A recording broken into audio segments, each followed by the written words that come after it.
What's up, everybody? This is Residentdarrell from the Loot Bros podcast, and I want to invite you to our very special 12-hour gaming stream we are hosting to raise money for the March of Dimes. The event will be held April 18th from noon to midnight Eastern Time at twitch.tv/the Loot Bros podcast, and we would love for all of the support you can give.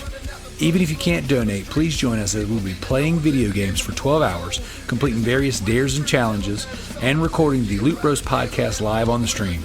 We look forward to seeing you there, and again, that is April 18th from noon to midnight Eastern Time, twitch.tv/the Loot Bros podcast.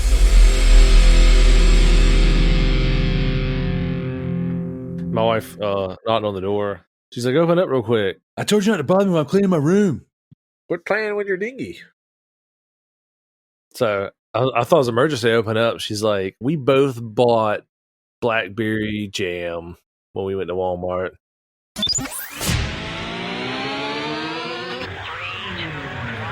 Previously on Alan Wake, Alan was a douche, and he's lost in the woods. I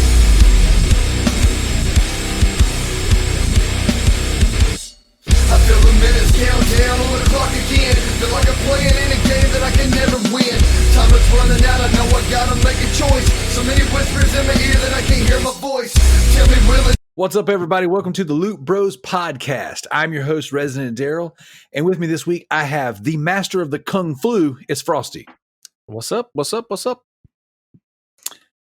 And alongside him, if social distancing was an Olympic sport, he'd have the gold medal. It's Tbyrd. Hello. And then I have the only competitor for Aussie Man Review's position on the internet. It is CJ. What's up, brother?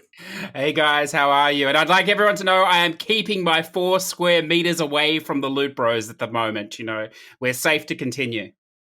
That's right. I don't want to see no hands coming up underneath the podcast table, trying to touch me and trying to get my COVID-19. It is mine.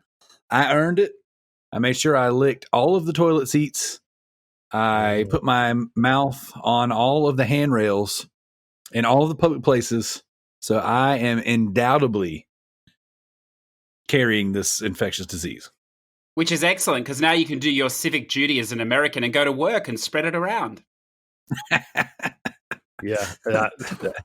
It's so funny. My boss had sent out a bunch of emails about like COVID awareness and all, and was like, wash your hands, stay away from people. We're going to be, come Monday, we're going to have some people working from home, some people in the office. Be sure you Lysol the doorknobs like 2-3 times a day, blah, blah, blah, blah, blah. All right, see you guys Monday. Oh my gosh. Like my throat started. By some people, he means... By some people, he's like, there'll be at least one person employed here working from home, just so I can say I did my part. That's right. But I will say my throat's starting to like itch a little bit, but I think that's from like an overexposure of Lysol. Like, you walk in our office and you get hit in the face with it. It's awful. Mm. But you're not supposed to actually spray it in your mouth. You're supposed to spray it on everything else and then not put those things in your mouth. Well, I sprayed it in my hair, face, butt, and feet. Beehole. It's not like you're going to say my butt. Yeah, it's straight in my beehole. So, you know, you got to be safe. Because what if I'm infected already and I fart and get everyone sick? I couldn't live with myself. So... What were you going to say, CJ? I was just going to say, just wait until you're sitting there at work and people start to leave. They've been tapped on the shoulder. And after a day or two of that happening, what you suddenly realize is that they're going to live and you're going to die. You're being left there to die while they've been chosen to go and live. So it's a wonderful way to look at it. You know? That's a good point. Yeah. It's terrifying after a couple of weeks of that. Yeah. Not to mention, we do a morning meeting every morning with the team. And we're in the office, like we've already gotten with the like sub crews and all the employees and all, like we're out of breath. We get there, sit down, and like meanwhile, the people who got selected to stay home are sitting there with like a plate of breakfast, so they didn't woke up, got a fresh cup of coffee, sitting there eating breakfast on the video meeting. Like, God, I hate you so much right now. Professionalism. Yes. I would absolutely love to work from home. That would be like the greatest joy ever. But unfortunately, I have to run around the shop making sure that everyone hates me adequately throughout the day. And might I say, Darrell, you do a fantastic job of that. Even Well, Tanner you know- hates you. Daryl, if you give yourself a little poke in the eye, you could take a month off. I heard that somewhere in New York City that if you just poke yourself in the eyeball, you can claim that you are hurt on the job and you can sit at home and play the Division forever. Literally ever. Wow, I would rather die. We heard here this morning that New York City is now under lockdown because there's been an increase of eye poking going on lately. So terrifying. Everybody tuned into the show and heard that you could get out of work. That has nothing to do with the coronavirus. COVID-19. Has nothing to do with the coronavirus. Someone just spotted Tricky on the street. Coronavirus is code for poking myself in the eyeball. Just randomly poking people's eyes. All right. Well, speaking of poking each other in the eyes, let's go ahead and break this show off with a toast. So this week's toast, I have changed multiple times. Originally, we were going to toast to the Resident Evil 3 demo that is now available for free to download on all platforms and is absolutely amazing. Oh my gosh, is it? Oh, yes. And then I was like, well, you know what? There's also the Final Fantasy 7 demo, so we could just toast to demos in general. I was like, nah, it just feels a little forced. Feels not quite where I want to go with it yet. So then I thought, you know what? We had the big PS5 reveal this week. We've got all the specs for the Xbox One X. We could toast to either one of those or them all. And then I reached down into the annals of the internet and I said, no. There's only one human being in this world that is actually worth our toast this week. And that is the coronavirus challenge toilet liquor on the internet. I don't know if you guys have seen it, but I shared a video on my Facebook a few days ago where this guy, internet personality named Graham Allen, was talking about this chick who got on a airplane, set up her phone, and then coined what she's calling the coronavirus challenge, where she licks the toilet seat in the airplane, throws up the double deuces, and makes the duck face. Tell me you guys saw this. I saw it. Like, it's people like this that they'll outlive us all. You ain't lying. She'll never live forever. She'll never be a pop star, and she's too good to be a stripper. So this is the fame she tries to achieve. And I guess she succeeded.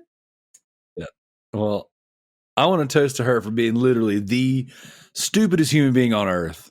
And I shared this video to my kids, and I said, listen here, guys, because what I've tried to do is anytime something really dumb is going around the internet, I don't want to hide it or shelter it from my children. I want to be like, look here. You see this? This is not the best we have to offer. This is literally stupid. Like, please don't grow up to be like this human being right here. and my kids looked at me. They're like, well, first off, Dad, we've never licked a toilet, period. There's a whole lot worse things on the toilet than coronavirus. I've heard of dump liquor, but this is ridiculous. All right, let's taste. Have a Chick-fil-A unsweet tea. Why would you do that to yourself?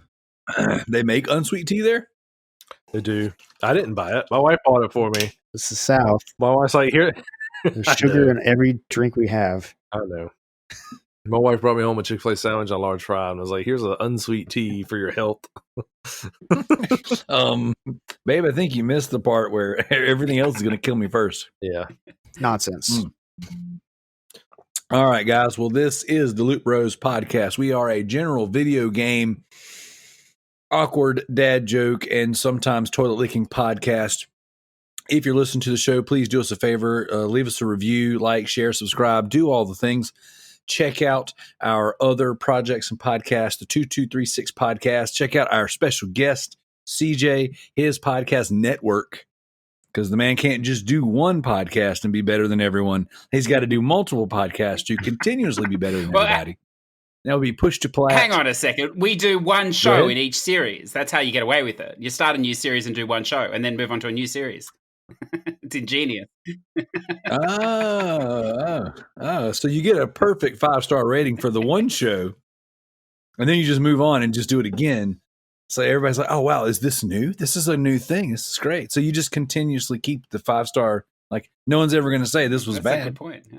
So, either way, check out Push to Plat level cap, Push to Plat deep dives, Push to Plat baking and cooking show, Push to Plat gardening and better living, and the Push to Plat COVID-19. Yes, yeah. Well, actually, we're podcast. calling that one At Home with Corona Conversation Hour.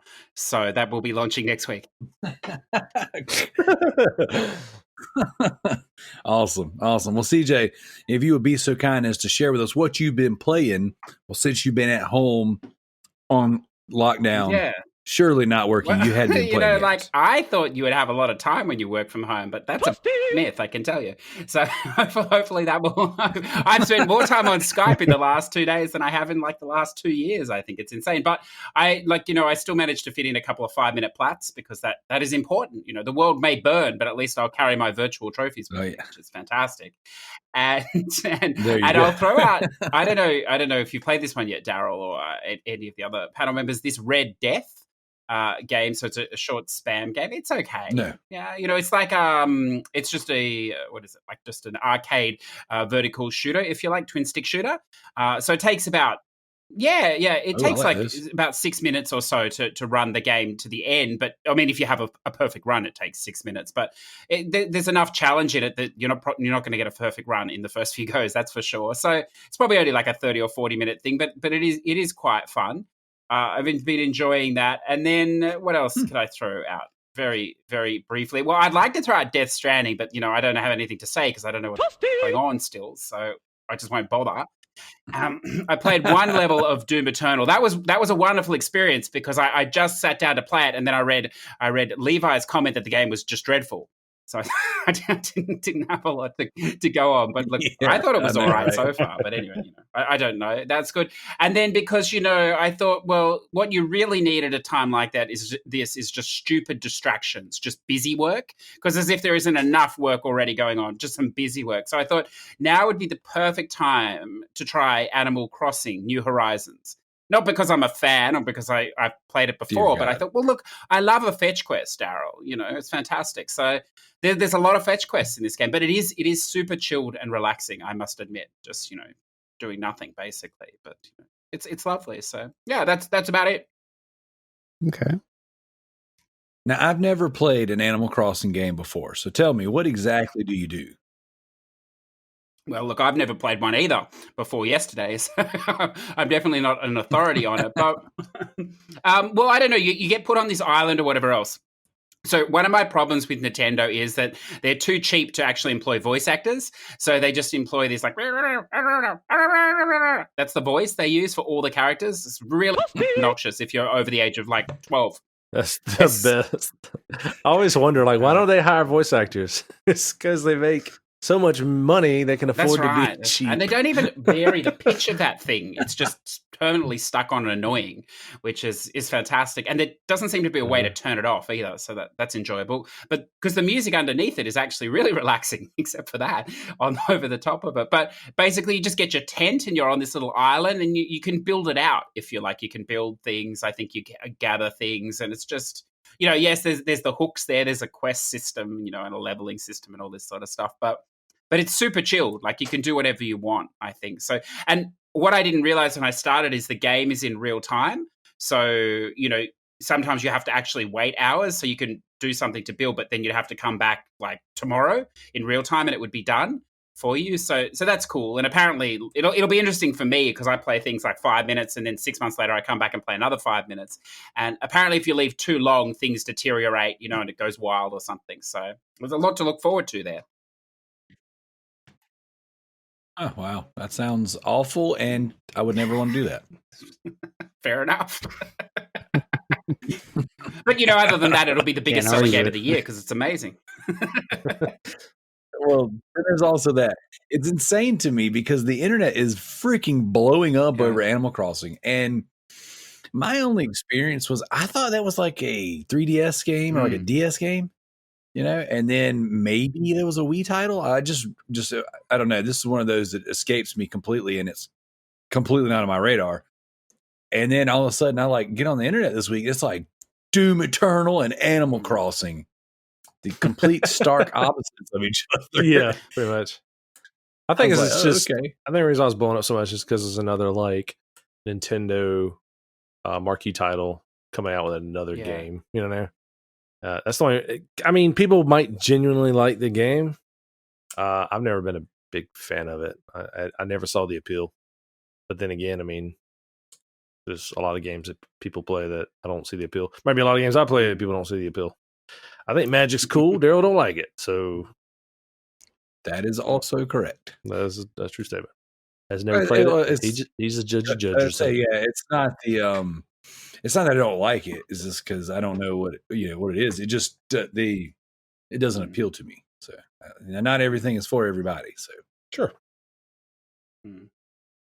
Well, I am told though that Nintendo is the master of just selling you the same game year in, year out. So I think you're probably right. I think this is the same game as the 3DS. It's just happening again on the Switch. Maybe. We'll never know. They'll never tell you for sure. No, this is completely different. Look, you're on the Switch now. It's a brand new game. Same. But look, if you're looking for a fun 5 minutes, listeners, I'd jump on it. Who knows what happens after that? That's the story of my life right there. I tell my wife. Yeah, that's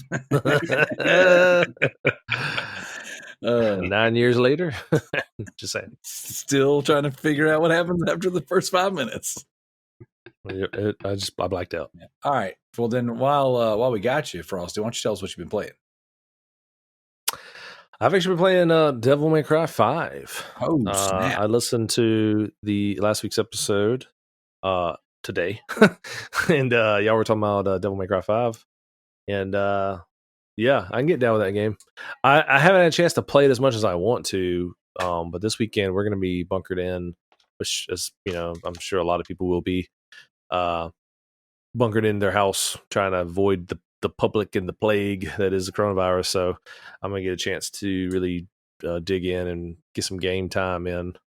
So I'll be playing some Devil May Cry 5. I want to jump back into Ni no Kuni because I started it, but I haven't gotten nowhere in that game. So you played 100 hours. I wish no, not even an hour and a half maybe, and that's just I'm kind of still in the tutorial. Like I haven't even got to the meat and potatoes of the combat system or anything. So but the game really intrigues me. I love Studio Ghibli.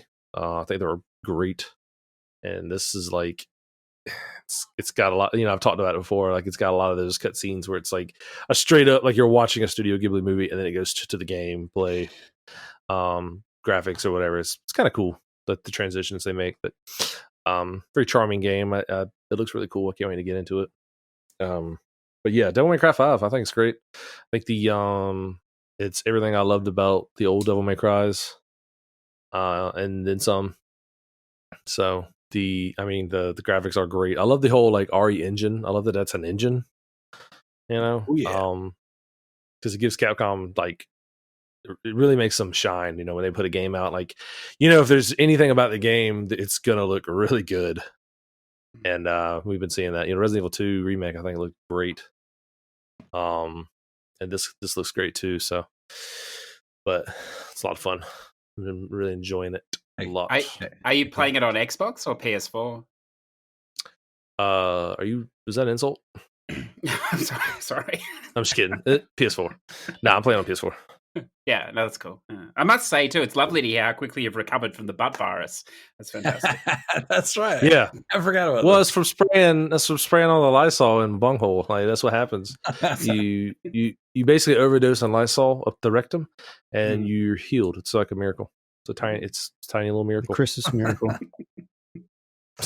Christmas miracle in March.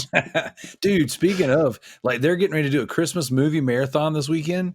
And some of the radio stations are playing Christmas music.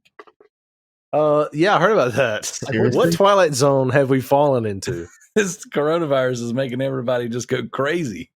It's like, okay, we're all not here to celebrate. Just celebrate Christmas now. Why not?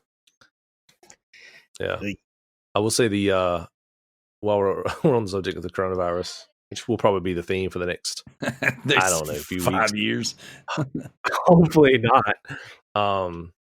Bit of a dorky joke here, but buddy of mine, shout out B-Button guy, sent me a meme with is a magic card that's joking about the coronavirus. I was like, that's too soon, man. It was basically an enchantment card where it says, when it enters the battlefield, destroy all humans until it leaves the battlefield. I'm like, nah, that's a bit much, man. I don't get it. Because you don't play Magic, you freaking nerd. I was waiting on the punchline, and then it didn't. So I'm trying to tell you. Say what? So I've been trying to tell you, man. See, you can enjoy these jokes with me. You know, my Concho does it. I think I'll pass. Yeah, and look where it got him. Tbyrd. Hey, man, he's doing great. What you been playing, brother? Well, I finished Devil May Cry 5 last weekend. Oh, trump card. Yes. It's like you started it. I finished it, sucker. Yeah, I think that right before we recorded the podcast, I had like 3 missions left over. So it was a quick, like 2 hours, maybe hour and a half.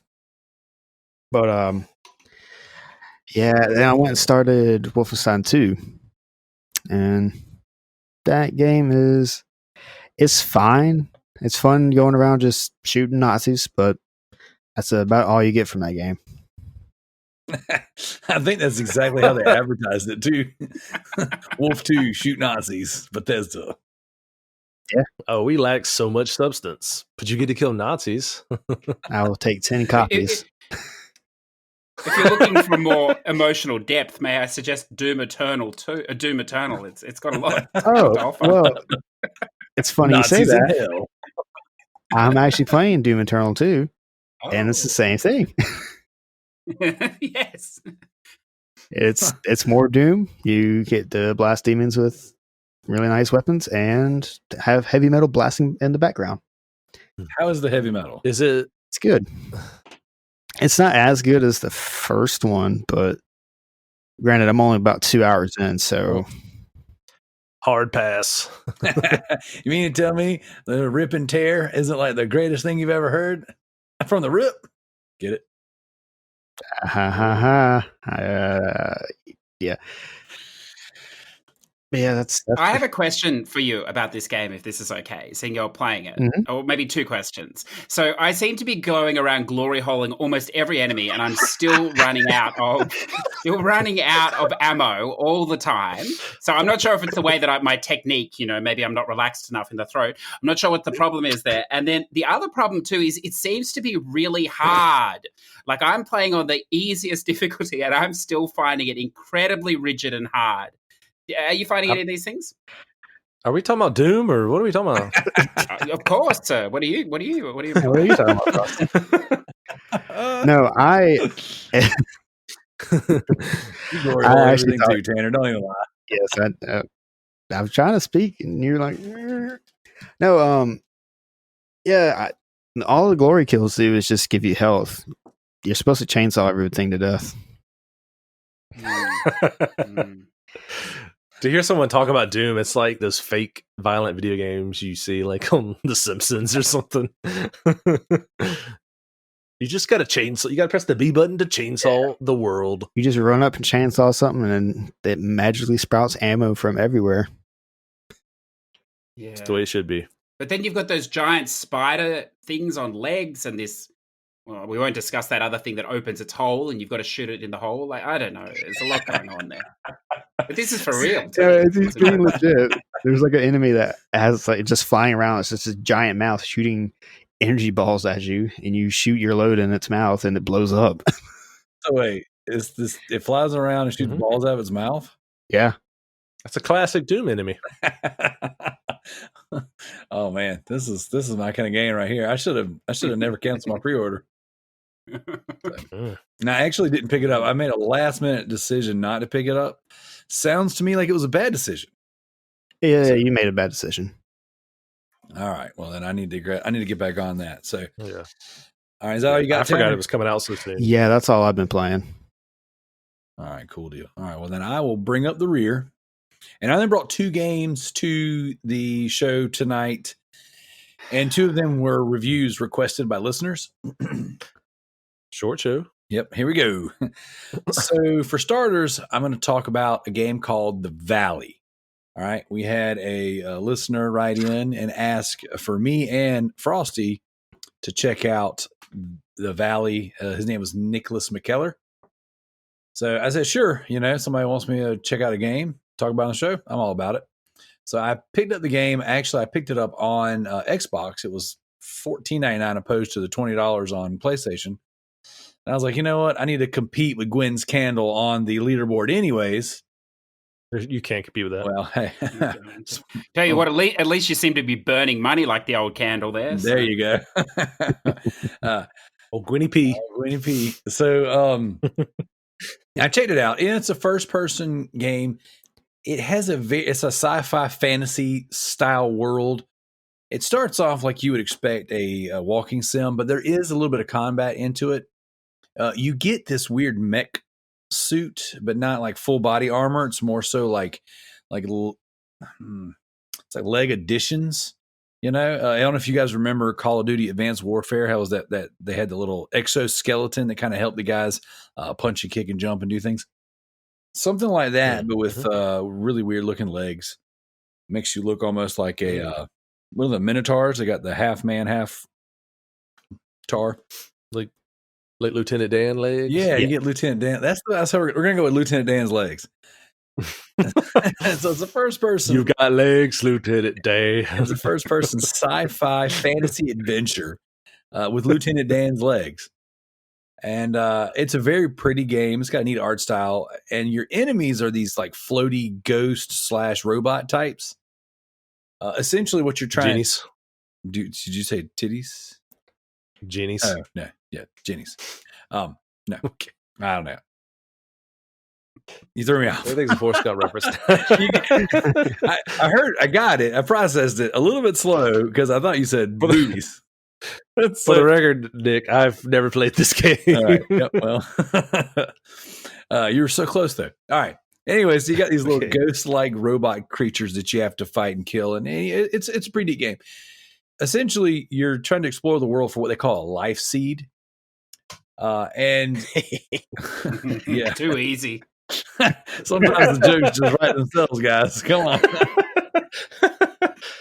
So you're exploring the world for life's seed, and you have a bit of a Bioshock-esque Soma kind of feel to it, where like you have to go in these little laboratories and you have to read these little bits, and there's audio logs and stuff, and it's a neat game. But I got to be honest, there are certain times where I'm like, I don't really know what's going on. Like I'm trying to follow, everything, but like it will seem like there was this valley area that produced some sort of resurrection style energy, and then some scientists or stuff was starting to harvest it, but yet they unleashed some kind of ancient evil almost. I don't know. I kind of got a little lost on the story. And then there were points in time where the game got a little boring, like some of the exploration and some of the sections kind of maybe overstayed their welcome. But one of the things the game does really, really well, there's these rails, like these what I guess you'd have like a train or something, or tram kind of run on. You get these little power ups for your Lieutenant Dan's legs, and then you'll jump on these rails, and then you're like Sonic, like you're going fast, and you're just kind of flying down these tunnels. And it's very, very, it's very pretty. It's lots of energy, lots of colors and stuff like that, and you really do feel like you're going pretty quick.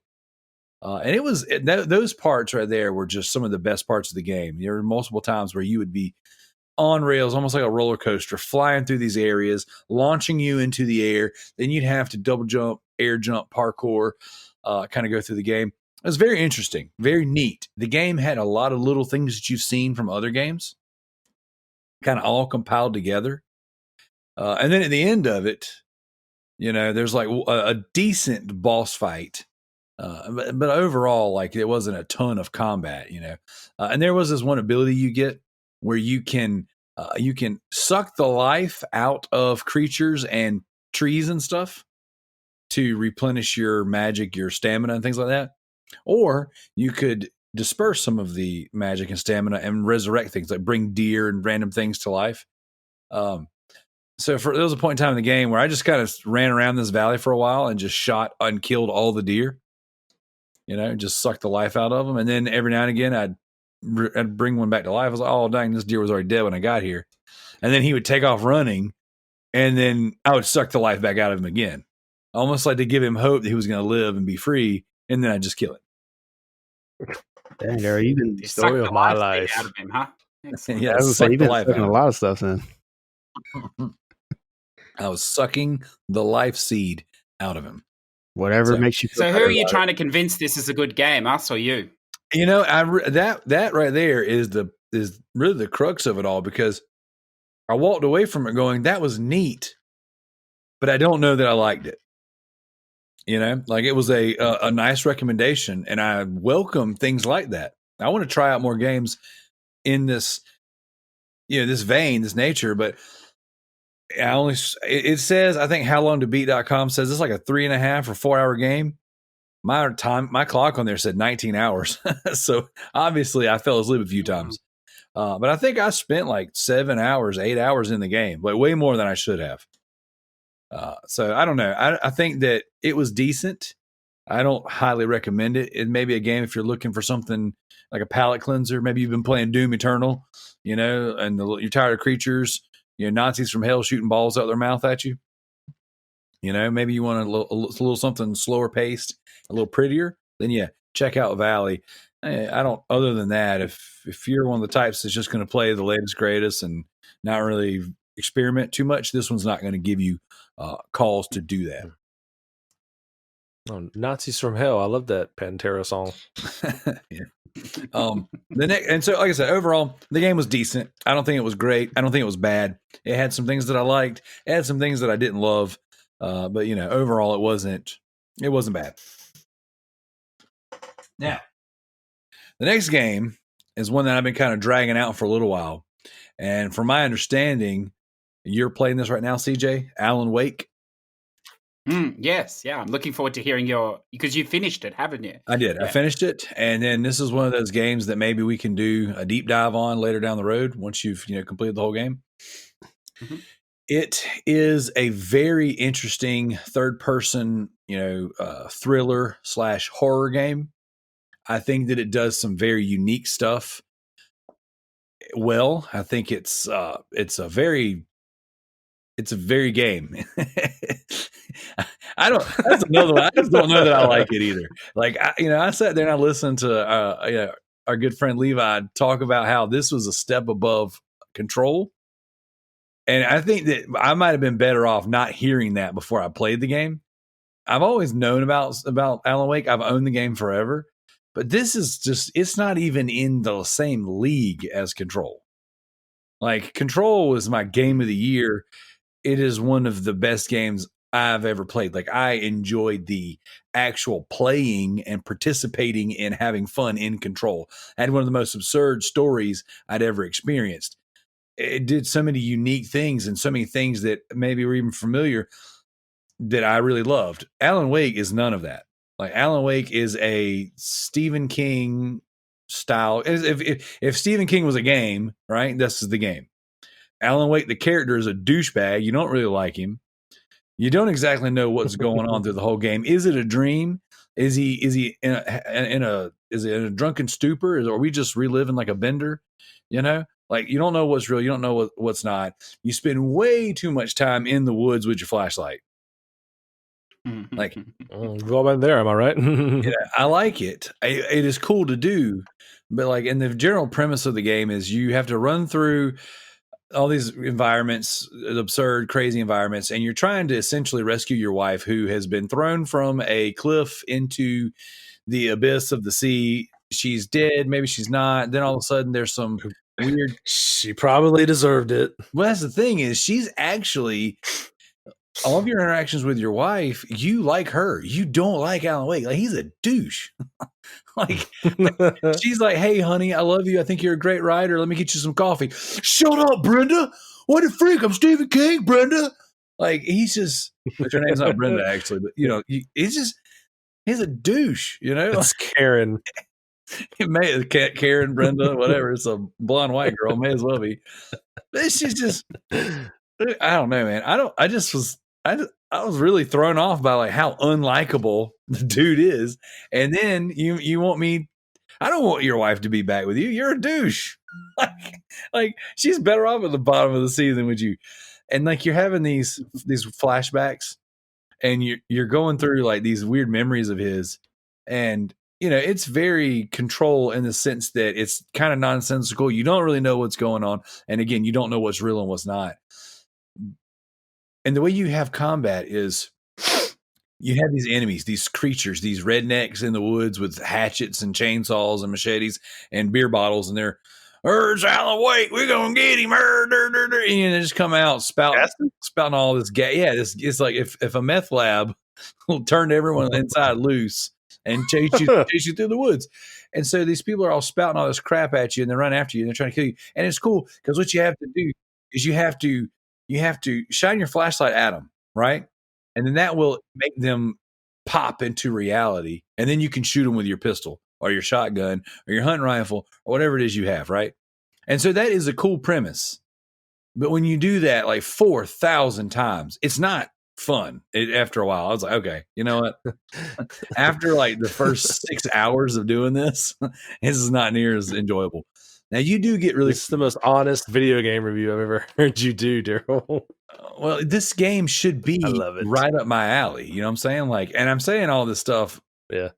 And I did enjoy my time with it. Just not all 15 hours. I enjoyed like 6 of the 15. That's kind of how I felt about Dark Sector. I love that game. For years. Well, like for years, you were talking about how great that game was, and I played it, and it was pretty neat, but I just couldn't get into it. You know what I mean? Yeah. So I definitely feel you there. That's kind of how this game was. It's like I was into it for times, but for the most part, I was like, okay, can we just get done with this chapter? Because it all just felt like it dragged on too long. And CJ, I don't know how far you've made it. And I don't know if you feel this way about it, but it just seemed like every level could have been half of its size, and I would have enjoyed it that much more because like the sound design is really good, right? The music in between the games or in between the chapters, like they end in these chapters and it's almost like a previously on Alan Wake. Alan was a douche and he's lost in the woods. They play these really awesome songs that just really fit the atmosphere. And it's just like, there's so many parts about this game that just are really, really good. But running through the woods with my flashlight, like not being able to see 5 feet in front of me, trying to manage my cooldown, like fighting all these dumb drunken rednecks. That got really boring. And then I think maybe even 50% of the enemies would have made it better. And there's certain set pieces. There's certain times where you do fight these hordes of them, and that's really fun. But like if I'm going to have a section where I actually have to stop and interact with the environment and fight 50 enemies, okay? And then 30 seconds later, I got 6 more of them, just randoms. It just seemed like it really took away from the battle that I just had. It was like, man, that battle would have been better if I maybe would have spent 20 minutes building up to it.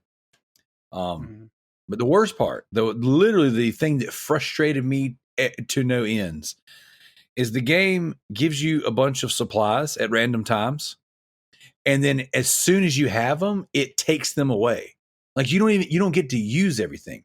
So like, for example, oh man, I finally got me a couple boxes of revolver ammo, and then something happens and they take everything away from me. Now all I've got is my flashlight. Or, oh man, I finally got me, I got a hunting rifle and I got a pump shotgun and I've got some bullets for them. But then a cutscene's going to happen 2-3 minutes later, and then Alan Wake's going to be in jail and they've taken all of his guns and stuff, and now everything's just gone.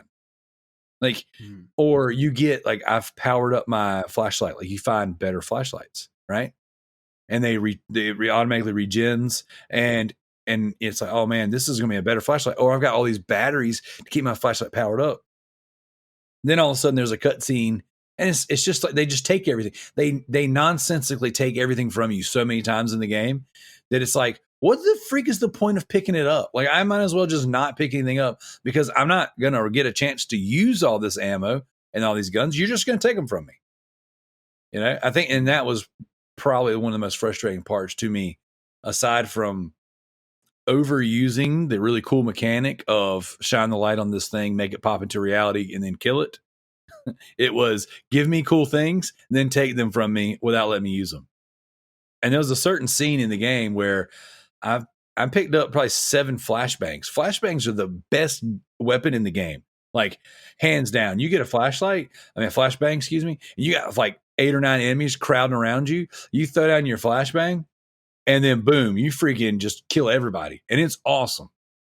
But what happened for the first half of the game was every time I get flashbangs, then something would happen in the story that would require me to lose all of my stuff.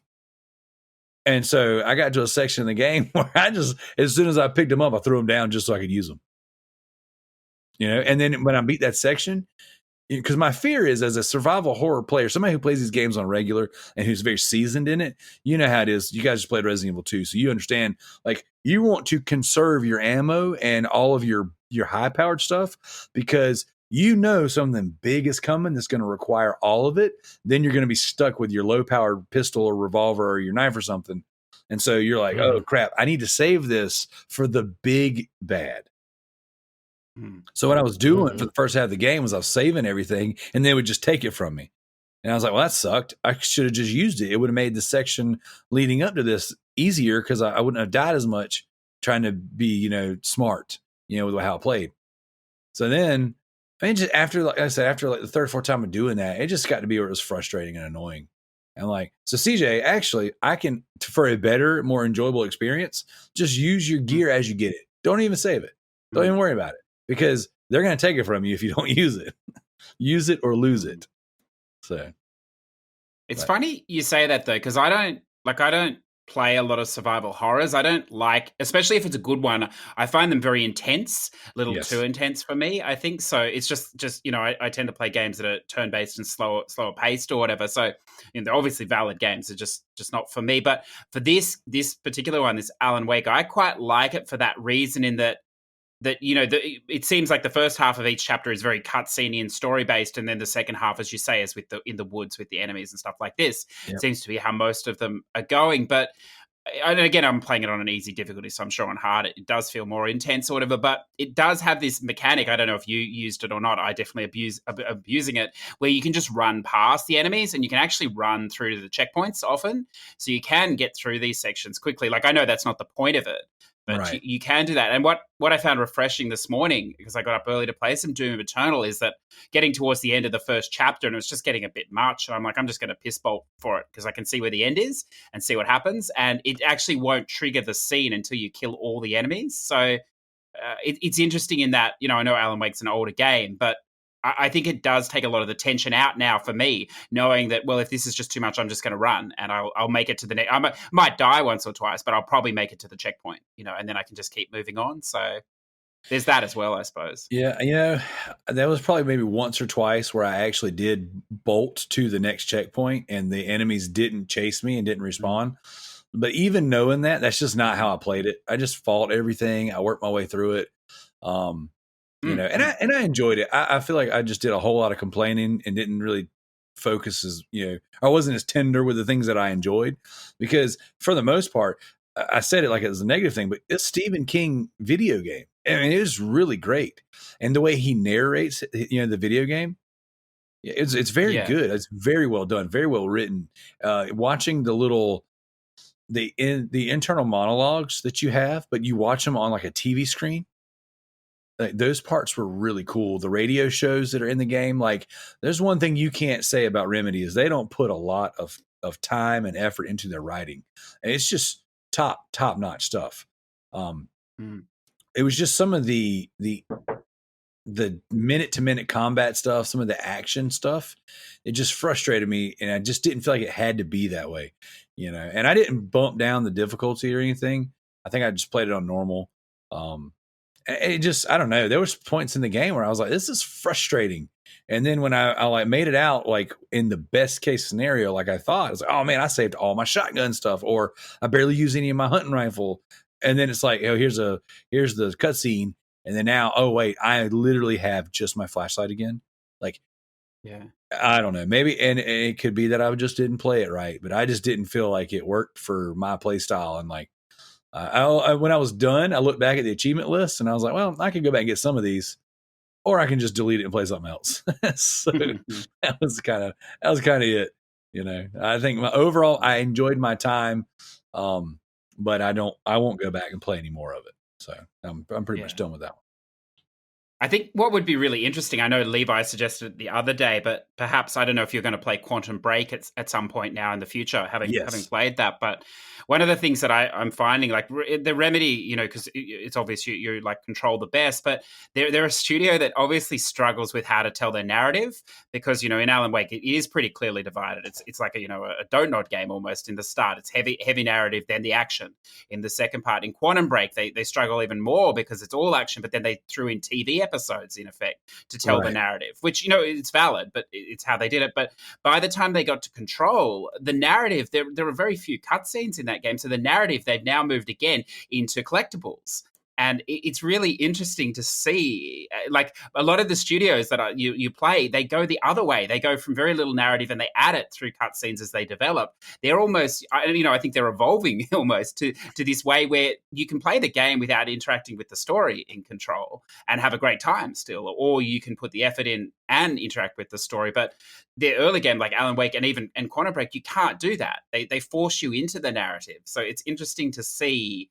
They're almost like they're favoring gameplay, I suppose.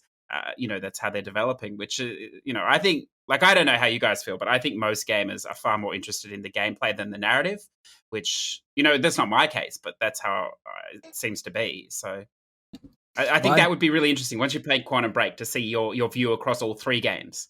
And I think I played Quantum Break when it came out. I picked it up and I played the first chapter, watched the first movie, and I fell asleep and then never went back to the game.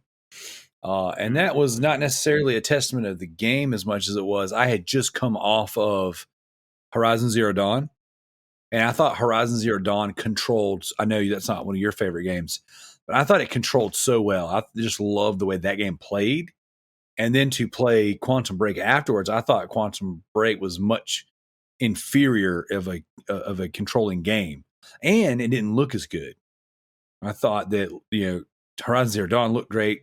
Quantum Break had this weird like filter kind of over everything, and so it just didn't resonate with me. It didn't work. As a fan of Remedy's games from Max Payne to now, I'm going to go back. Next up on my list would be going back and giving Quantum Break a better shot, and I'll see. Like I said, I don't think Alan Wake is a bad game by any stretch. I just think there was some parts that were a little bloated. And if they would have just not reset my freaking inventory, I think I would have had a much better time. But that frustrates me to no end. So I hate that in all games.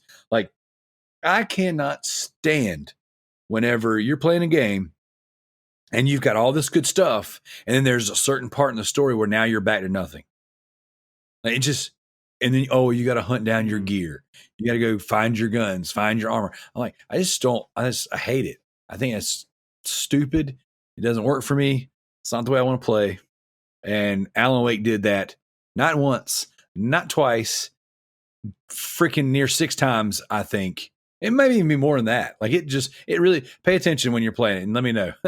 Like, it feels like twice a chapter, they just completely take everything from you. And I'm like, is that supposed to make it more tense and more scary? Because it's not. It's really pissing me off. Like, give me my crap back. I worked really hard to make it this far with this stuff. But anyways, that's me. So does Sony send you a dime every time you propagate this Horizon Zero Dawn garbage on the rest of us? Or what? How do you think this podcast has lasted as long as it has? It ain't because of the ad revenue. Tell you what, it'll be dreadful if the Sony ponies come under this virus, and that's just it. That's the end. So take Horizon Zero Dawn. Do you not like Horizon Zero Dawn? No, it's great. It's kept the sheep in line for years. It's a fantastic game. It's amazing. Fair enough. Yeah, it's his favorite. It is. I hold a special place to that game. It's how I determine what I think of other gamers. So I've got a pretty fixed opinion about Darrell now. Yeah. Well, how about this, CJ? I don't think I've ever actually heard you air your grievances about Horizon Zero Dawn. So while we're on the subject of it, why don't you share your story with us on why that game irks your butt so bad? Well, that would take forever. So, just the short version, there's a game full of collectible cups that add no value to the game at all, a waste of time. It's a rip-off of The Witcher in every way, a poor man's rip-off as well. Finally, Sony managed to get some sort of graphical fidelity in their game. Of course, if you play it in 4K on HDR, they couldn't figure out lighting. So when it goes to night, you can hardly see anything, and when it's day, you can't be blinded by the white light of, Aloy's downstairs department or something. And then to get the platinum, you have to do these ridiculous challenges that just have nothing to do with the game anyway, that just waste time. And I just like actually killing things was fine, but all this other garbage. And look, it's not, everyone who talks that loves that game goes, oh, it's such an amazing step forward for Guerrilla. Well, who cares? Congratulations on finally making a game like everybody else. It's not an amazing step forward at all.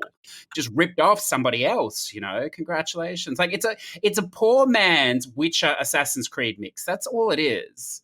No, you can't. There's nothing there. Move on. And the ending, we're not going to say, obviously, but it's like, it's not even an ending. It's just like, we're going to phone it in here. Who cares?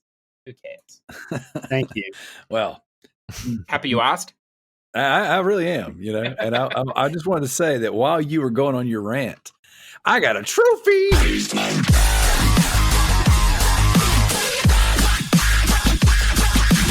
That's right, baby. Got a trophy. Do the dubstep.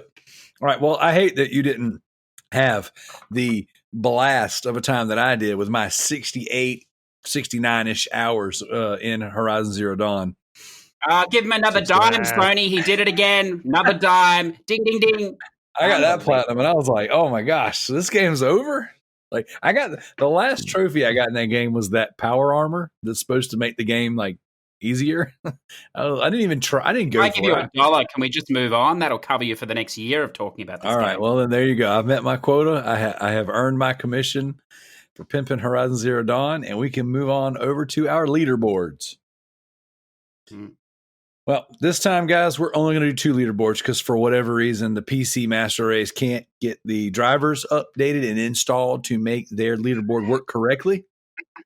I guess, it is tax season, so that's what it is. All the PCs are, processing all the taxes and the returns and all that good stuff. So for whatever reason, the leaderboard's down. I'm going to make another leaderboard and try this again. We're going to try, I appreciate you, Kevin Ryan, for making us a leaderboard, but whatever you did didn't work.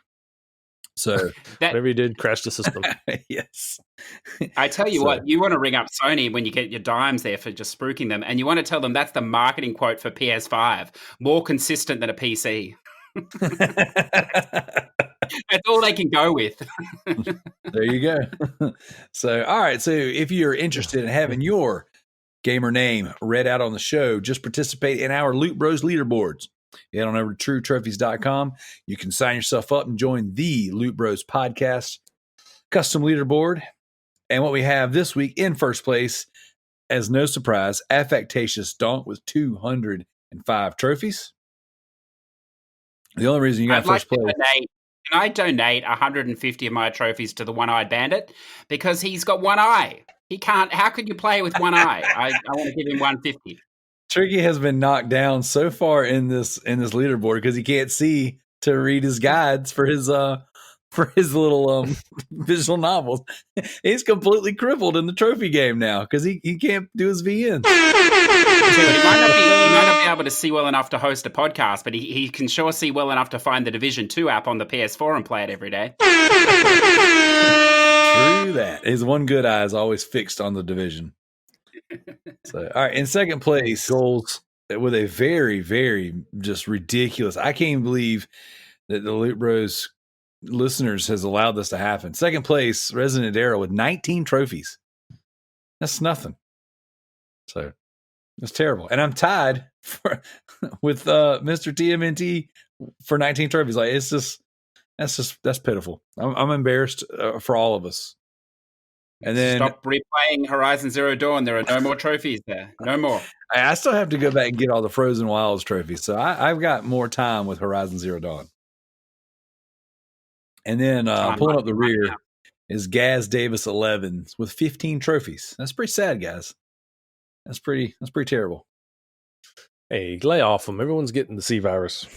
No. So I mean, what it is Dat One Seagull has forfeited in the trophy race, and everyone had to take a week off and pour one out for him. So. Spammed out. Mm-hmm. All right. With the Xbox leaderboards, the True Achievements leaderboards, in first place, smashing Gwen's candle would be the Residentdarrell with 865 achievement points. Second place would be JDI Master Ace with 255 achievement points.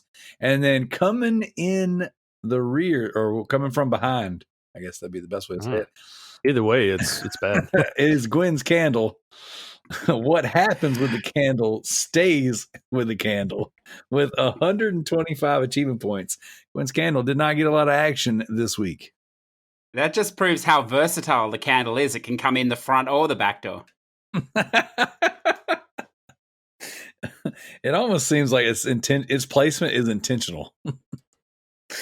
Well, who knows? Who knows? Yeah, well, big shout out to Gwen's candle. Thank you so much for making my day that much more enjoyable. And for the leaderboards. So, all right, you guys want to head over to community? We'll ever see Gwen playing the old Horizon Zero Dawn? That'd be hilarious. If it comes to PC and gets achievements. Oh, I hope so.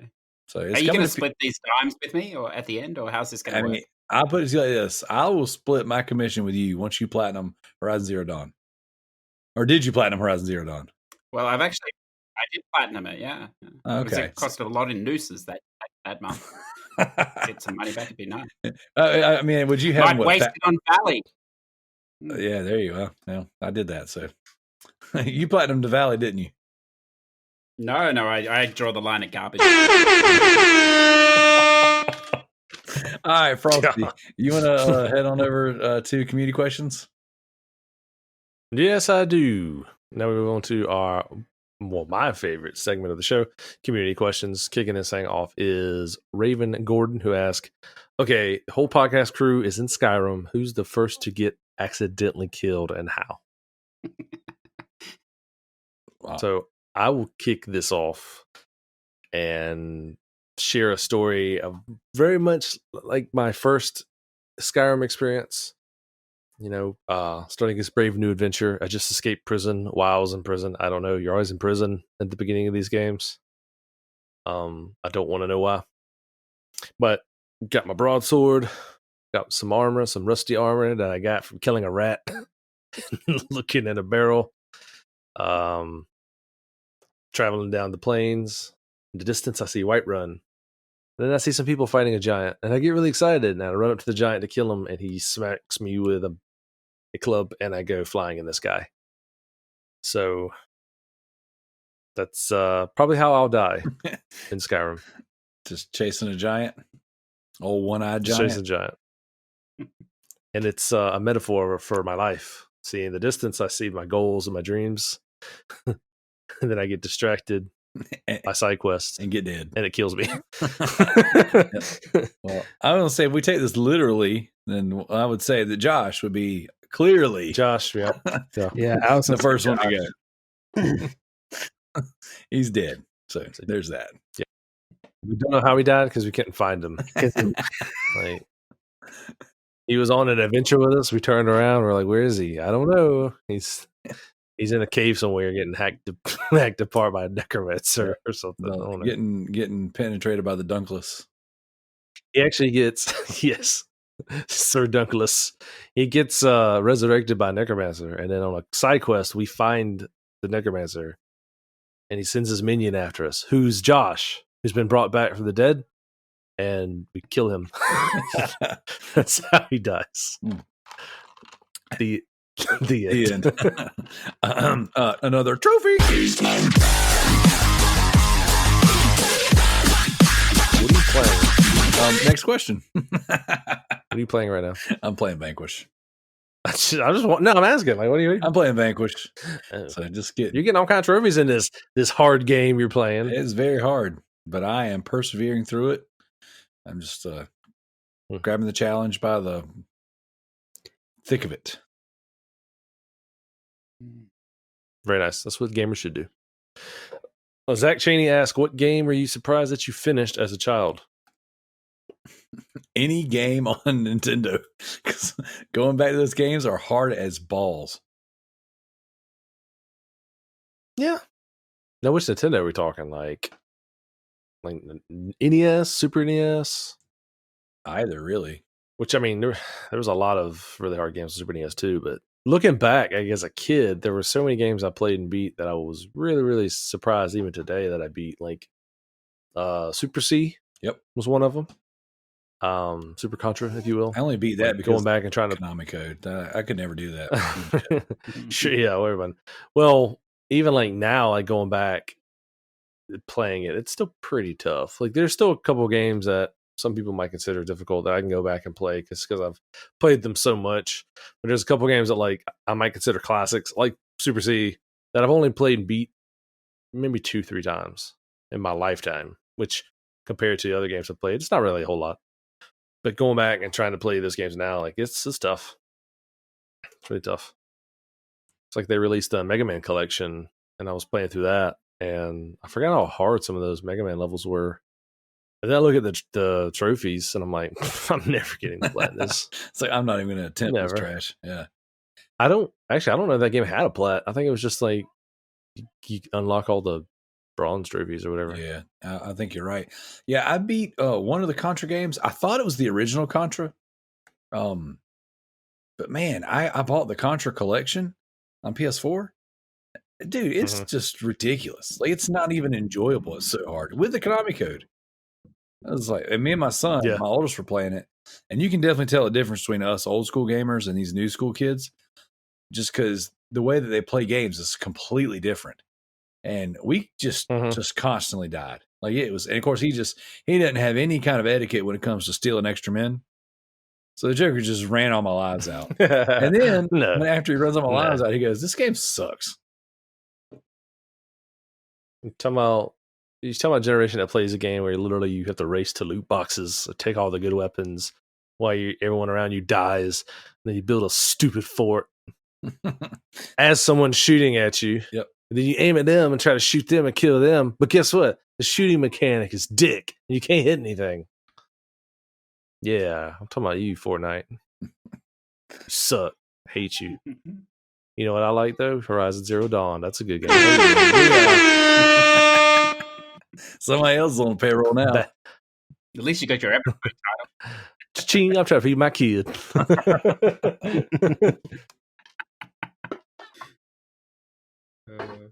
You hear him? You hear him at it? He's excited. He's like, "Feed me. Give me some money, Daddy." Andrew Middlemas asked, well, CJ, did you have anything to add to the last question? Yeah, I suppose the one that it comes to mind for me was like it's different type of game to what you guys are talking about, but Zork Nemesis. I don't know if you ever played any of the Zork games or not. It's like a visual, it's like almost like a point and click adventure style game, I suppose.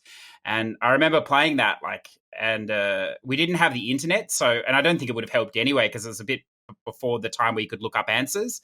And so it was full of puzzles and like alchemy and a whole lot of things, music puzzles as well, and all this stuff. And it took ages because, I'm not the smartest tool in the box. And so it took ages to figure it out. And I remember spending months on it. And it was probably the last time I felt an achievement playing a game, I suppose, because, it was actually required some effort or whatever. But it was, that game was amazing. Like I imagine if you went back to it today, it would probably look like garbage. But at the time, it was very dark. It was a phenomenal game. And it took months, but it was, I was surprised that I ever finished that, I think, because it got difficult, or difficult for a kid anyway. I remember when I played and beat the first Medal of Honor on PlayStation and got all the medals.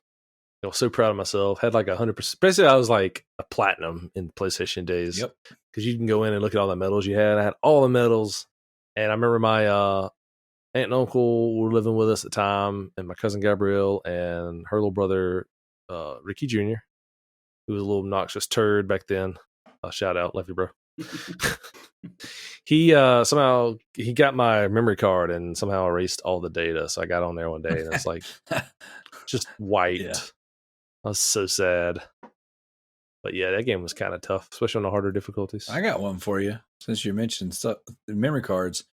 even, and I play them still, but the old Resident Evil games, like I did all of the crazy runs, the arrange mode runs, I did the knife runs, all that stuff back from the PlayStation to the GameCube. And I've unlocked the note from the developers, the little things where you've literally done all that there is to do. And then I go and play these games on modern console now, 10 years later, and I can't freaking do those things to get the trophies and the achievements. I'm just like, all of a sudden, I'm that much dumber. Like, I just can't. Well, hey, but then you had more time to That's true. invest in the game. So, like, your muscle memory kicked in. Your memory in general kicked in. So I had it back then. Where to go, you knew. Yeah, exactly. Like, you knew where to go. You knew where the items were. You knew where the zombies were. It's like I watched a speed run of Resident Evil Remake a while back, and the guy, not only was he playing the game in Japanese because the text isn't as long, like when you pick up items and stuff, you could scroll through the text faster, so it like cuts milliseconds off of your gameplay, which I thought was pretty neat. But he was like, he'd run down, the hallway of death with the mirrors and the Crimson zombie laying on the floor. He would go through that hallway like it wasn't even there. Like he would run through and I get touched. The zombie that's around the corner. Yeah. Like the zombie that's around the corner, when if you run around the corner, it grabs you. He would run and he'd back up just for a second, causing the zombie to whiff its attack and then just run around it. Like, amazing. But he spent hours playing that game, investing time in the game. It's kind of like me when I play Mega Man X. Like, I know where everything's at. I can run through the game like blindfolded. You know what I mean? That's because for years I played that game. So it's still kind of embedded in my memory. Or like when somebody goes back, you see these guys go back and play like Super Mario World 3. Like they know where all the whistles are. They know, So same concept, but as we get older, it's like we don't have time to invest in stuff like that anymore. That's so true. Because, when you're a kid, what else are you going to do? Your only job is to leech off the family unit. You're not going to go get a job and actually contribute or anything. So might as well just keep doing it. And, now you're older, like in your 30s, you try it 2 times. And the third time, it's like, work or I'll delete you. Like, that's the reality. CJ threatening his games. I don't get to 5% by mistake. That's beautiful. That's amazing. Yeah. I was just telling my son the other day, I was like, you little leech. That's right. Quit leeching off me. It's like, that's awesome. I could be playing video games right now, speedrunner Resident Evil, but no. I gotta be your freaking dad. I gotta be your father. Could you imagine now if you know what you knew now, but you went back to being a 6-year-old? You'd just be like, this would be so cool. I would have. Look at all these idiots running around. I could do whatever I want all day, suckers. I definitely have more than 200 platinums. I got really high goals, guys. Real high goals. Yeah, we're going places. Mm-hmm. Andrew Middlemus asks, what game gets your blood pumping for you? I've been playing Neo lately, and some of the boss fights / multi-opponent fights get the old palm sweaty. Yeah, that's a good one. I never finished that one though, unfortunately. There's a second one out apparently. Yeah, it came out this week. Yeah, that's the thing. So that's pretty much how it is with any Soulsborne game. Like Sekiro, when I played Sekiro, it was like that. Game was intense. Yeah, some of those rat games really get my palms sweaty. Oh, yeah. Ooh, getting ready to pop another one, boys. I don't know. Like, I get any of the horror games. That's why I play them. But then when I'm playing them, I'm like, man, this freaking sucks. Like, my heart hurts. Like, I don't know why I torture myself with it, because even with Alan Wake, there were times where, these guys are creeping up around me. It's dark. I can't see anything.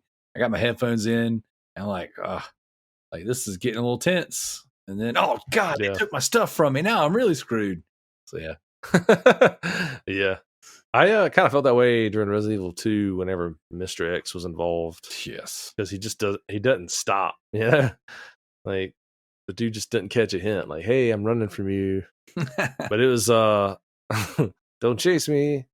Because, like most games have that barrier of like you can feel safe in like certain rooms and stuff, but like I would run halfway across the police station from this guy, then I'd hear footsteps right outside the door, and I'm like, "Are you kidding me? This dude right outside the door right now?"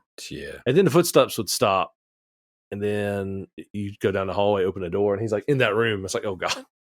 So that was pretty cool. I enjoyed that mechanic a lot.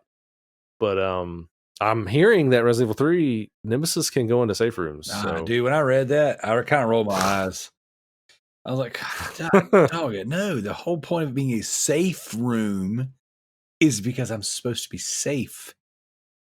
Yeah. Which I don't know. I like that a lot. Ugh. I think it's cool. Have either of you played Outlast 2? If you're, I own it. I just haven't played it yet. I played the first Outlast. I have not played the second one yet. Yeah. I had the collection. I bought it from Darrell, and then ended up trading it a while back, like a dummy. But I would definitely recommend it because that game, like I don't play a lot of horror, but that is the most intense game I've ever played, and quite often because nothing's happening, just the atmosphere in that game is something else. It's definitely worth a look. Yeah. Like those sort of games, very intense. Yeah. Yeah, the first one was fantastic. I remember it was like one of the, I think, second or third free games that we had gotten to the PlayStation Plus. I downloaded it, and I was playing. It was in the den at night. Turned all the lights off. It was me and my TV, and it was just like, I couldn't see anything out my peripherals or anything. It was just the TV, and I was really getting into the game. Had my headset on and everything. And this was like in the middle of the night. Wife had already went to bed. About an hour or two later, she wakes up, and I can't hear her, obviously. And she comes walking up, and I see something out the corner of my eye as I'm playing, like during this intense scene, And I swear to you, my wife almost killed me that night. I almost dropped dead of a heart attack. It scared me so much. Dude. I was like, yeah, this game's awesome. Like, because she just appeared, like it was out of nowhere. It was great. Dude, that's how it was playing playing PT. Like I was playing it in my living room during the day. I had on headphones. My wife was sitting beside me watching some trashy reality TV show. But yeah, that game was so, just that demo, that was so atmospheric.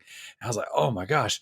And it was like, you're hearing that radio playing, that guy talking about how the man just like went home and like killed his whole family.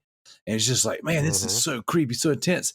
And then like, you had just seen the baby in the sink, and there's like a chick with the freaking blood on her dress. And I was like, oh my God, this is just getting crazy. And then my wife freaking grabbed my arm and said, I think momentarily my heart stopped beating. I was like, what the freak did you do that for? Like, I was so mad. Like, I could have died. That's like breaking the fourth dimension world horror, though, isn't it? Because you're totally immersed in the game, and then you're ripped out of it, Darrell, and then you suddenly realize when you're ripped out of it, you have a wife, kids, a mortgage, a job. I mean, the terror never ends, does it? Dude, Brandon got both of us that one night, man. I forget what we were playing, and but we were both sitting there with headset on, and she come up and she scared you, and when she scared you, you scared me. Dude, that's a big deal in my family, dude. Is jump scares. Like I had to mute my microphone and yell downstairs a few minutes ago because the little guy was screaming because he had been hiding downstairs waiting on the other ones to come down. And like, I'm not kidding, man. It's a daily occurrence in my house where someone hides behind something and then jumps out and scares people. And like the little dude, my youngest, he's been wanting me to play. We beat Bendy and the Ink Machine together. And that game's got like some creepy parts. I don't think it was, it pales in comparison to like Outlast or anything like that. Like he's like, let's play Bendy and the Ink Machine. Let's play Bendy and the Ink Machine. And then freaking, like, he gets terrified playing it. He's like, oh, you got to play this part, Daddy. I'm like, nah, bro, you said you wouldn't play. He's like, I'm scared. I can't do it. And then as soon as the scary part is about to happen, like, it's the tension building that he doesn't like. Once it's there, oh, okay, there's going to be a jump scare here. I'll play it. So, but yeah, we play a lot of games to get our blood pumping in this house. We're probably all going to die very, very early in life. About you, Tbyrd? Well, I just recently had one today by playing Doom. I randomly came across one of the challenge rooms and died like twice to it. Thankfully, I had like 2 extra lives. So, yeah, it helped out. I got done with it, and my heart was pounding a little bit because it was so intense. Very nice. So, lastly, for our community questions, Zach Cheney chimes in again and says, "What are some gaming truths that no one likes to admit?" And of course, he inserted here about console disputes. He wants something other than console disputes. So, like, don't be like, "I'll tell you the truth, Xbox sucks," which I mean it does, but we're going to stray away from that and insert something else. What are some gaming truths that no one likes to admit? Not all I think I'm going to Sony regret party this. games are as good as people pretend. Which one? Not all Sony first-party games are as good as people pretend. That's a truth. Oh, you mean like The Order? That game was The great. Order was a better one. That game was great. Get your expectations in check. Not every game needs to be a 30-hour game. That's right. Knack 2, Knack 3. There you go. Knack 3 is a 30-hour experience. So I think that games are far more addicting than people like to admit. I think that is a truth, whether we like to admit it or not, that I see it in my children. Sometimes they just don't want to turn it off. Mm-hmm. Yeah, I'm starting to see that a little bit with my son, and he'll be 3, but not with so much with games. But we got him a little like tablet, Nabby was what it's called, and so he gets on there and he'll draw and he'll like play little games. And but we also have there's a YouTube on there. We have a playlist for him. Everything else is like parental. Yep. It's parent locked, you know what I'm trying to say. And but he gets on there and he has a couple of videos that he watches.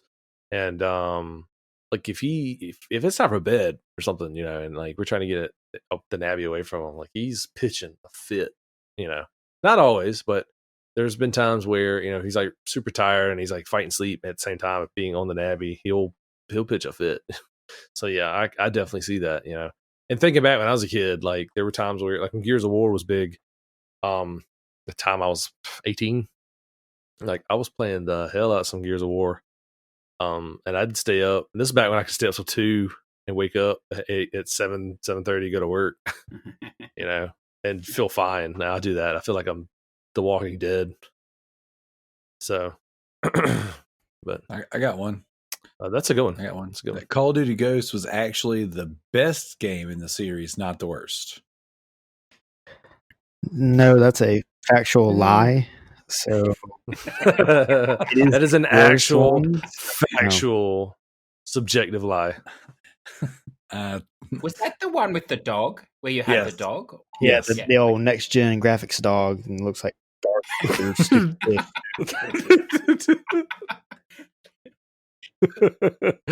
Look at the graphics of this dog. Great game. True masterpiece. It was a masterpiece before Horizon Zero Dawn was the next gen masterpiece. That's bad. You should never judge a reviewer by their reviews. But what have you done today, Darrell? Valley, Horizon Zero Dawn, and now you say this Ghost thing is great. Yeah, there's a list of my favorite things right there. So must be wonderful to be impressed by small things. A little mind. You should ask my wife. Well, I was thinking, because you're now volunteering to do user reviews, Darrell, and we're entering a stage of abstinence, here, because like it'll be like being married, so this will be perfect for you guys. This Wanking Simulator. Could you review this for me? I was wondering if this was going to come up. Oh, I just watched the trailer. Do you want me to read it off? Yes. Explain to everybody what Wanking Simulator is. All right. So you play as Winston Gay, a man whose house has been taken by the corrupt government after being called out for wanking too loud by his neighbors. Now Winston is on a mission to make everyone in the town pay a price for taking away his home. Oh my God. There's nothing worse in life than an enthusiastic wanker, I can tell you. Oh my. So let me give a little background on this one, right? I'm a part of a website, a group called Keymailer, and you can go in there and get review copies for games, stuff like that. And it's something I did a long time ago, back when I used to do reviews for Proven Gamer, and we would get stuff mailed to us, and then I also had access to this. Well, I'd kind of quit doing that for a long time, and then a few months back, decided I'd get back involved in some of that stuff. And my kids, they want to do YouTube videos, and they want to play some of these garbage games that YouTubers play. And I'm like, well, I'm not buying them, but if we're going to do them for review, whatever. So I go on there and I just periodically just check to see what's out there. And this one is just one that keeps popping up, and as one of the promoted games. And when I looked at it, I'm like, Wanking Simulator. Now, it can't really be wank. Oh, it really is. You have to cause destruction in the game, and then I guess you score points by wanking it. And if you read the description, it says it doesn't actually show any genitalia. It just shows the motion and then the noise. Hard pass. I'm buying. Well, and so what I did was I had pitched it to Tanner, and I said, Tanner, you're the big PC guy, right?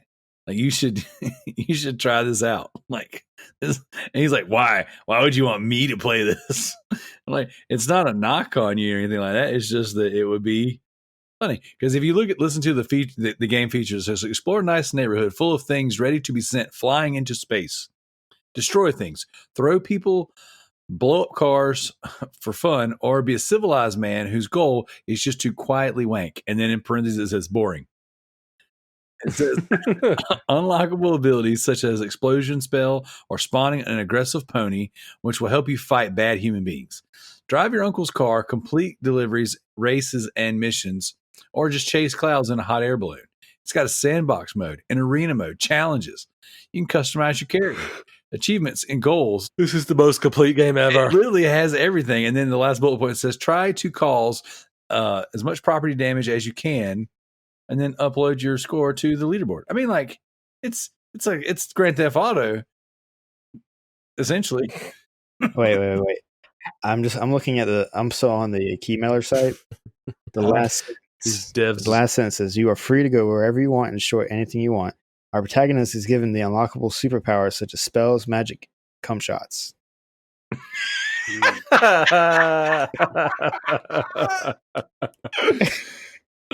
Wait, magic, cum shots, or magic cum shots? So you're just casting your spells is all that's happening here. Lightning bolt. Yeah. Have you seen the trailer? Have you seen any of the gameplay? It looks ridiculous. Yeah, fantastic. You have to watch that after, Darrell. That's fantastic. No. These developers are basically Rockstar. Essentially. So, yeah. Anyway, so no, it'll be a hard pass for me, CJ. I just straight up bought it.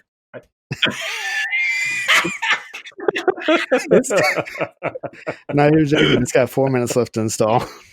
Oh God, he's gonna be playing Wanking Simulator on the show. Oh, can I just put my gloves on? Hang on a second. Yeah, there you go. I'm about to say we need our face shields. God, dog, that is so It'd be funny. something nice to knock out this afternoon, anyway. There you go. It just looked like it reminded me of Goat Simulator, but yeah, different type of goat. A complete game. All right. Yeah. So I look forward to you giving us your review of Wanking Simulator, Tanner. All right, you guys ready to move on to this week's official topic? I hope it's a hands-on approach. This is where I get to use my magic cum shot, right? Oh God, no. Oh man. All right. On to the twat. This week's official topic. So everybody knows E3 has been canceled. Everything's been canceled. The NBA has been canceled. Mini golf has been canceled. So you can't even, there's curfews now. We can't even get donuts after 7 p.m. Like, it's freaking crazy right now. It's COVID-19. It's a travesty. It's really rocking our worlds. So in place of this, everyone is moving to digital events. So I wanted to pitch this to you guys, and I mentioned it in the Facebook group last week. We'd be talking about this. What would you like to see in place of the normal E3? So we're not going to get the big, stream of conferences back to back to back, followed by a week-long hands-on with different games. What would you guys like to see in place of this? Would you like to see them do, this is E3 week, we're still going to pretend we're all together and just do live, casts of everything? Or would you like to see a trickle-down effect where everybody kind of does their own thing? What you guys want? Start with you, Tanner. I figured they still do the streams. I mean, most of the big companies can do it from their in-house, so I don't see why they would have a problem doing it. But like the smaller indie showcases, that would probably be more tough for them. Maybe somebody come in and help them all out. Maybe like Kind of Funny does. Yeah, I heard that they're going to do it. They're going to do the indie showcase again. Good. Well, you Frost, you got any ideas to save the industry? I mean, obviously, we would probably move more towards something streaming, like what Tanner was saying. I don't know. I wanted to be interesting. That's for sure. I feel like these past couple of like the video game awards, which that's kind of a bad example, but like I enjoy watching the video game awards. I will continue to watch it every year. I just feel like there's too much fluff in it, and they try a little too hard. Granted, they got like musical guests and all this stuff. Like it is a completely separate event. I get that, than like any of the game conferences, but I want it to be more like straight to the point. Like, kind of like a couple years ago during Sony's press conference at E3. Like it was great. Yeah, the one where they showcased God of War for the first time. That was a great conference. I want more of that. But given the whole situation that's going on now, I don't know. I feel like I feel like it was a wise choice to do what they did, because I mean that's what every company's doing right now, just to be safe. You know what I mean?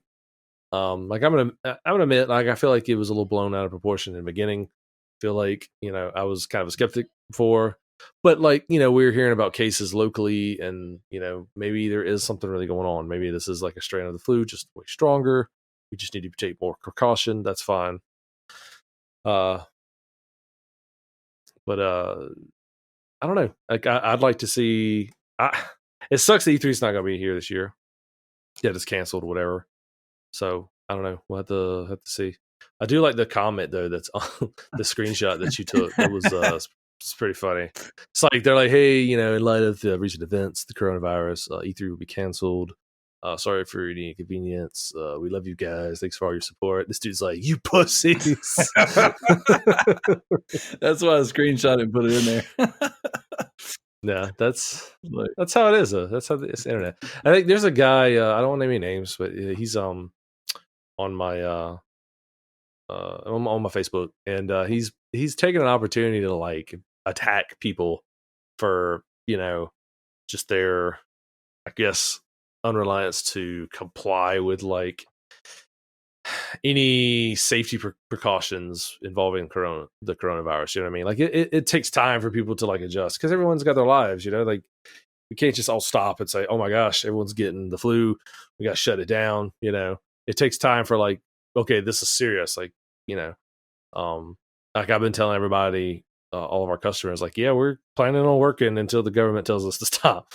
So, but he's kind of taking an approach to like bash people online who aren't, with everyone else who's like wanting to shut themselves in and just completely quarantine. Like I posted that video of Coca and Missy stuck in Guatemala. Yep. Shout out to them. Good friends of ours. We used to play music with them. Your Chance to Die, great band. They went to Guatemala for a wedding, and then like 12 hours before they were supposed to leave, the airports were just like, nope, you can't go home. Yep, there were 0 confirmed cases, and when they went to that wedding, and then when they went to go leave, they shut the border, cut out all flights, everything. Yeah, so I think they finally made it to. They're on the way or made it to Mexico, and then they got to come. Yeah, they have to come from Mexico to here. I mean, they have children at home right now. You know what I mean? Like, so, and they were reporting like, other people that were stuck there trying to get home, to their kids and their family and stuff. And I posted that, and this guy was like, "What a bunch of morons! They should have known better. Oh my god, they're so stupid." I'm like, "Hey, I know these people. Like, chill. Like everyone just expects us to just be, gotta be on board. We just gotta know everything. We gotta be fully prepared. And let's be honest, this is America. We're not always prepared for things. We're always prepared for war, and that's literally it. Pretty much. But like, what if it happens here? Like Red Dawn style. Me and Darrell are going to be in the woods. Wolverines. So eating our tuna and our non-perishables, and Josh, because we're going to kill him and cook him. Eat Josh. Sacrificing. Yeah. You, CJ, you got any good ideas what to do during E3, or are we just going to let it die? Well, I don't know. I think hopefully after this experience, they'll put down a rule that IGN's pre-show is not allowed to be longer than any conference anymore. That would be a good start. Yes. I think. More friendly time for Australians. Obviously, we're the smallest market, but we shouldn't have to watch it live at 4 a.m. So they could fix that for us in the future. And I think the other thing is I'm surprised that it wasn't classified as an essential service. I understand over there that GameStop is an essential service and will maintain it's open. So why isn't E3? I mean, why not? That's because GameStop's hurting for money so bad as it is. So they're staying open, hoping to get business while it's bad right now. No severance pay. Like, if we kill you on the job, we don't have to severance pay you. Right. Well, severance pay. Honestly, this might be the best thing that ever happened to GameStop, because now everyone's just going to buy games and go home. Like, there should be such a huge influx of just games beaten and completed right now. So starting with Wanking Simulator. He's going to beat that one tonight, aren't you, Tanner? We're all beating something. Totally going to be beating that. But seriously, though, I know Schreier from Kotaku and all that. The general feeling is that once the companies realize that it's not essential, that it is really a streaming medium, they may not be eager to go back in the future. What do you think about that? Do you think they will? That's kind of where I wanted to go with this, because I think that is literally the only thing they can do. They're not going to not have something, especially on the year of a new hardware release. Like, if this would have been last year, I think we would have had maybe we'll just wait. But new hardware is coming this holiday, so this is happening. And I think what we're going to learn with the video game industry and the workplace all around is that we don't have to keep doing things the way we've been doing it. The video game companies don't need E3. They're in control of their own message. They could stream anything they want, anytime they want, including Mark Cerny's 4-hour bore stream of SSDs and how you hear sound. It's incredible. Like, they don't need to do anything. They could say right now, hey guys, tomorrow we're doing our E3 press conference. Sony, WB, Ubisoft. It's just next week, next month. Save the date. We don't need to pay millions of dollars for all this advertising and all of this floor space. We can just do it ourselves. And I think they're going to find that they're not going to miss anything. It's going to be better. And the same thing goes for across the board in the workplace. I think a lot of people are learning that, we don't have to show up at a office building and pay all this extra money to have these spaces. Nowadays we can get everything done for people working from home and be just as effective, if not more effective, because you can work with your pants off at home. Mm. That's sort of one thing I wonder about this whole situation. Like, I know not every job can work from home, but, in Australia, that's a massive contention that people are going to work, normally in jobs that could be done from home. And I just wonder in 6 months' time, as a result of this, if, when everything returns back to normal or however long it takes, if there is this massive shift to, we can stream stuff, we can work from home, we can, do all this stuff. We don't need to be in these random buildings. Again, not for every job, but for a lot of people. But for a lot of them, yeah. Interesting. And I think that, we're going to see that with E3. I think we're going to see that this year. What I'd like to see personally is everyone just pick a week, Like, I'd love for them to all coordinate and get together and say, all right, guys, for E3 week, we're going to do business as usual, the same times that you remember. But I just don't think that's going to happen. So I'd like to see, maybe once a month for the next few months, every game company kind of pick a week and say, hey, for this week, we're dropping our content. We're going to do our big showcase, and then we're going to have demos streamed throughout the week of, hey, we're going to be showing the new Division DLC. Hey, we're going to be showing the new Far Cry that's going to launch on your next gen consoles, and stuff like that. I like to see it just kind of not so much drawn out, but maybe all the things that are on the E3 show floor and all the stuff that you have to go to IGN and hear, 2 hours of their political monologue to find out, oh, this game is actually good or this game is not looking so great. I like to maybe see that, in a showcase controlled by the publisher throughout the week. Like we're going to inevitably, we got new hardware, so we're going to see a lot from, the big two. So I don't know. I think it'd be cool. I think it'd be cool just to, but do it sooner rather than later because I'm tired of waiting. I was super hyped about this PlayStation event they just did, or this talk, and then I realized real quick that when Mark Cerny's at the helm, this is going to be a snooze fest. So, I don't know if you guys watched that PS5 spec reveal thing, but that was worse than being in a lecture at school. That was terrible. I watched a 10-minute breakdown of it, and it was perfect. Ugh. I watched. Could you imagine how much money Sony could save with their E3 streaming press conference this year? All they need to do, because every single game they have has been delayed, they don't even have a picture of the console yet. They could just literally put up a black screen on YouTube and just say "coming soon." That's all they have to do. Be perfect. That's essentially what they did this week. They said PS5 coming holiday season. Coming soon, and Microsoft could run a little ad down the bottom. Come check us out. And Microsoft's already showed everything. They told you what it is, what it does. I mean, like they're way ahead on this one. That's another thing too. This one's been a little concerning.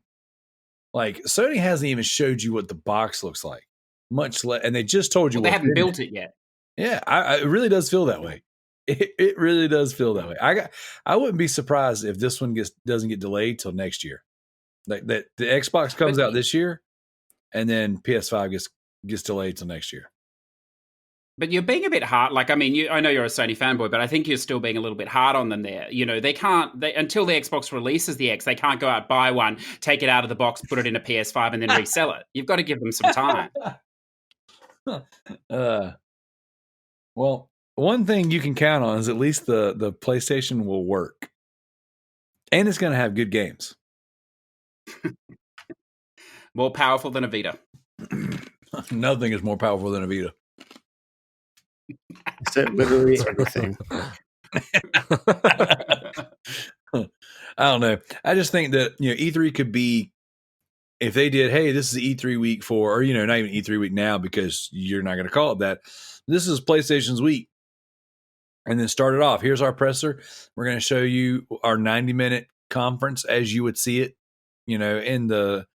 On actual E3, here's the PS5. Here's what it looks like. Here's the games that are coming out, and then each day of the week it would be a highlight stream. So, here's The Last of Us on a PS5, or here's Horizon Zero Dawn 2, and The Order 1887, and Call of Duty Ghost 2. All the really good things that people are looking forward to seeing. Yeah, the last two nobody's looking forward to seeing, Darrell. Just you. You guys. How long do you reckon it is before Fortnite introduced the coronavirus, and so they don't need that thing that pushes you into the center? It's just the virus that's pushing everyone into the center. I thought that Fortnite was just the coronavirus. Wow, that'd be fantastic. Games. That's actually not a bad premise. You could have a battle royale. I'm sure someone on PC will do it. The coronavirus battle royale. I mean, everybody on PC made a school simulator shooter, so yeah, that's pretty terrible. Yeah, I mean, could you imagine that? There'd be two Wanking. people left, and somebody's coughing up blood or whatever, and the other guy, there's a guy in the corner just beating it off because as well he's playing the Wanking Simulator, and it's just all going down. You've been corroded out. The goal isn't to be the last man standing; it's to be the last. Have the most toilet paper.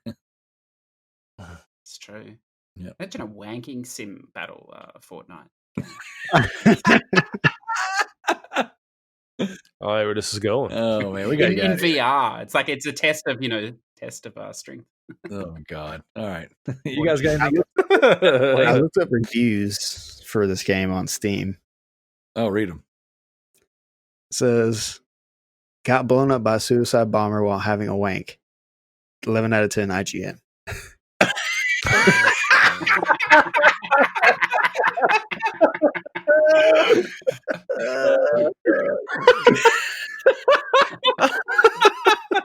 $11 out of 10 IGN. Oh God! Here's another one. Oh God, it's amazing. I beat my meat while playing this game. It enhances the gameplay 10 times more. Absolute banger of a game. It's a game of the year contender for sure. Probably game of the decade. It's a banger. Dang. What's this one? Just got out straight to the park, beating. Jeez, actually, you better cut that one. Oh God! Dear Lord, that is amazing. Oh, and one last thing. Somebody on here has put 20 hours in this game. This thing breaks down how many hours people puts in these games. Most of them have been like 0.7 hours, 0.9 hours. Someone put 20 hours into the Wanking Simulator. So they went in, had a wank, and got out, never returned. Nice. Oh God! Oh, man. Oh, All right, you guys got anything else? money on this? I am done. I think the topic might have got off track a little bit. That's all good. We ended right where we wanted to with a good wank. So, all right. A happy ending. Dang, that's a much better punchline than what I came up with. And sanitizer is running out. We have to make do with what we got in this time. All right. Well, like I said, thank you, CJ, for joining us. I appreciate you taking the time out of your busy schedule to come join it with us. Like I said, this is the Loot Bros podcast. Please check out CJ's podcast, Push to Plat. If you want to find any of us, Affectatious Donk on PSN for CJ. I'm Residentdarrell. We got the Tbyrd 803. Is it Tbyrd 803? Yes. All right. And then Frosty, what are you now? Because it's not MGS 25 anymore. I'm using my wife's account at the moment. So don't follow my wife, you creeps. No, you can actually follow me on Twitter. I reactivated my Twitter. I'm trying to get back into this Twitter game. I'm not a big fan of Twitter, but I will do this for the fans to keep up with everyone and post random stupid thoughts throughout the day. You can follow me there at DB_Frosty and on Instagram at DB_Frosty. And then in the Facebook group too. Yep. We do have a Facebook group. Go to facebook.com. Go to the group, the search bar, type in the Loot Bros podcast. It is a closed group. Ask nicely. We'll let you in. We'd love to have you. Also, we have a Discord. Yep. I have that thing. I've been in the Discord saying some things. So let's make this Discord thing a thing. I want us to do more on the weekends. I want us to do more like chill streams and stuff. And we want you guys to be a part of that. Just come hang out with us. Come chat with us while we game. Maybe that'll be something we could do after the show, after we record in the future, maybe. Tanner's getting ready to stream Wanking Simulator, so it can't be more chill than that. Pretty sure I could stream anything like that on any streaming service, period. No, you can, and you can actually earn good money doing it. I'll send you the link.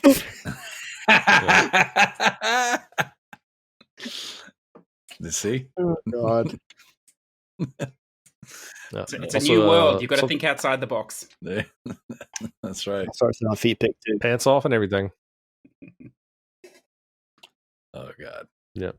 You're allowed to stream Wanking Simulator only if you use your feet. Nobody wants to see all that. So you do a bit of yoga, do you? Excellent. All right. Well, I guess that's us. Yeah, check out all of the socials. I've got everything plugged into the show notes. So if you guys want to join our Discord, you want to find our different podcast avenues and different projects that we have. So with that being said, holla, holla, holla, we are out. Bye-bye. Later. Bye.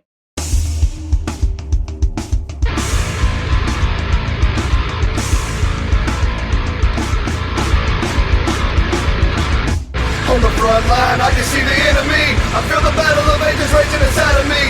We will one day answer for the things we've done, but I refuse to run, cause only cowards run. On the front line, I can see the enemy. I feel the battle of ages raging inside of me. We will one day answer for the things we've done, but I refuse to run, cause only cowards run. I'm coming down with a sound like you ain't never heard. I'll do whatever it takes to get the message heard. You can try to run away, but you can never hide. There ain't a road that you will make that can be changed right. Sink or swim, fight or run, this is your choice. I use this music as a weapon, this is my voice. Words of hope to the hopeless, and this is what I do. It breaks my heart when I see what this world has come to. Going through so many things yet I'm still here. Face the battle head on, showing no fear. Mind clear, the eyes serve a God that brings hope and loves you and sees all of these things you go through.